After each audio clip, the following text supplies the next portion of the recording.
Hello everyone मो Sushila educational channel रे आपण मानन को स्वागत। आसंतु आज आम ए वीडियो रे structural approach to translation by Shri Vaikunthanath Acharya बहिटीर चैप्टर भी ट्रिपल आई रो स्ट्रक्चर 23 रे ट्रांसलेट करबा।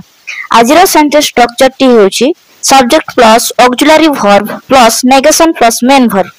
पूर्व स्ट्रक्चर रे स्ट्रक्चर 22 रे हम पढिथिले subject plus auxiliary verb plus main verb आमे आईएनजी फॉर्म जो करथिले तो सेही सेंटेंस रो वर्तमान तार नेगेटिव सेंटेंस टी होबो।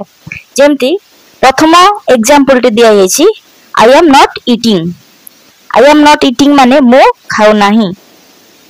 जेमति पूर्व स्ट्रक्चर हम पढिथिले मो खाउछि आई एम ईटिंग होथिला ठीक तार नेगेटिव सेंटेंस होछि आई एम नॉट ईटिंग। एठारे सब्जेक्ट आई हबो एवं ऑक्सिलरी वर्ब am हबो एवं नॉट हबो नेगेशन एवं ईटिंग हबो मेन वर्ब। एही वाक्यटी सूचाई दिए जे वक्ता वर्तमान खाद्य ग्रहण करू नाही। सेमिति वी आर नॉट स्टैंडिंग आम्भे माने ठिया हेउ नाहु।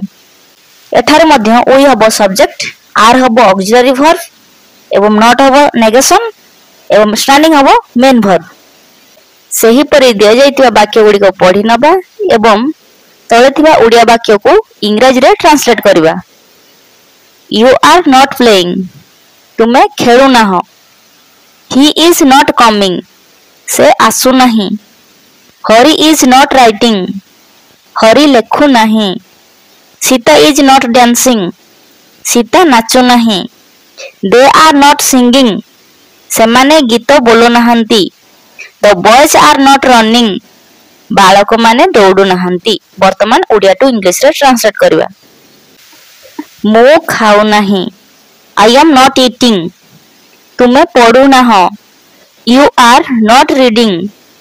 सीता कांदू नहीं सीता इज नॉट क्राइंग।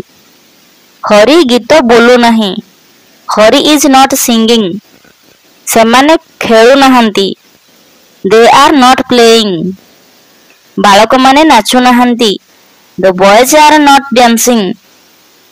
ये सब आसु नहीं सब इज नॉट कमिंग। कुकुर माने दौड़ू नहंती the dogs are not running. शिशु माने खेलु नहंती the children are not playing. शिक्षक आसु नहंती the teacher is not coming. आंबे माने जाऊ ना हो वी आर नॉट गोइंग। तो एतिक थिला आजर स्ट्रक्चर। आजर वीडियोटी आपन किपर लागिला जदि वीडियोटी भल लागि थाए वीडियोटी को लाइक शेयर करबा सहित यदि चैनल टी को सब्सक्राइब करना हंती दयाकोरी चैनल टी को सब्सक्राइब कर दियंतु एभली ट्रांसलेशन वीडियो देखिया पई। वीडियो टी को शेष पर्यंत देखिथिबारु धन्यवाद।